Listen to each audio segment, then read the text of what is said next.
welcome to another edition of winemastery.co.uk. My name is John Lightfoot. I'm John Murphy. And we're here to tell you all about wine. But not that quietly.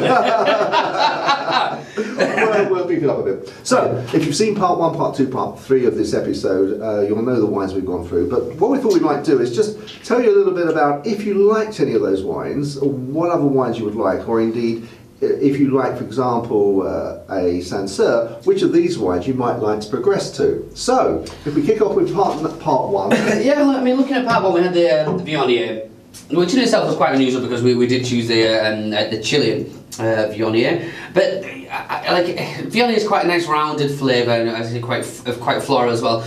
So I would suggest if you do like Chardonnays, or even so much the Chablis as well, I would definitely recommend having a go of Viognier because you can well, they're not very similar. It's a leap forward as such, but it has that similar kind of roundness, the lack of acidity in there. So yeah, if you're a fan of the Chardonnays, Chablis style wine, I'd definitely have a go of the Viognier, just as a wild card. Throw it in there and have a go, see what you think. Now, as I say, France produce some amazing Viogniers, but they do tend to be a little bit more expensive. The Chilean Viognier, obviously I was saying as a Yorkshire man, I'd be looking at the Viognier does offer, the Chileans offer much better value for money, so I would definitely have a look at that. So what would you say if you were buying a Chilean wine, how much would this be? This retails about £10–11 ish. So if you were buying an equivalent quality French, you're looking at a minimum £15 for something at that level. Okay.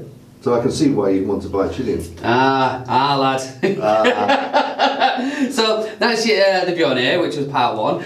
Part 2 we had the Riesling. Now the Riesling is it stands alone as the Riesling, and again, I mean, if you didn't watch the Riesling, this is a very different Riesling to the Rieslings of old, the German Rieslings, which were very sweet.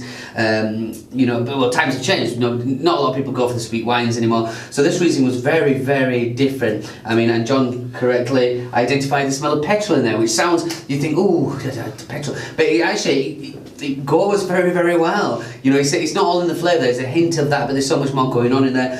Unfortunately, the Riesling is very difficult to say. If you like a Sauvignon, Chardonnay, or whatever it might be, I'm not 100% sure. What I would say with the Riesling is just take a punt, have a go. It's on its own in it, effectively. Yeah, it stands alone. It's very unusual. It's a very obvious grape. When you have a smell of it, you know immediately what you've got. But just one night, have a go, see what you think. It might be a love-hate thing, but honestly, if you're going to love it, you're going to carry on with it forever. So, definitely have a go. And we tasted this even an Australian one, the Deacon Estate. Definitely worth a go, but as I say, I'd be pushed to say if you like this wine, you'd like the Riesling, because it's almost like the Marmite of the wine world. Okay. Right, and then the final one, which was, again, this was our blind tasting this evening. I would say my colleague chose this, the Gruner Veltliner, which is apparently an Austrian grape. Easy for you to say. Yeah, it was. I think it dribbled a bit. But this is now being grown in New Zealand.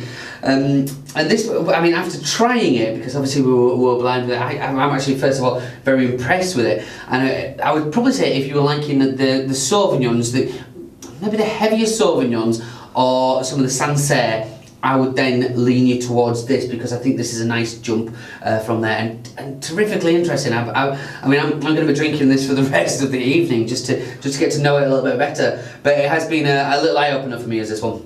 Excellent, super. Well, I hope you try exploring a little bit and try these different wines. So I guess with that, we're about to close.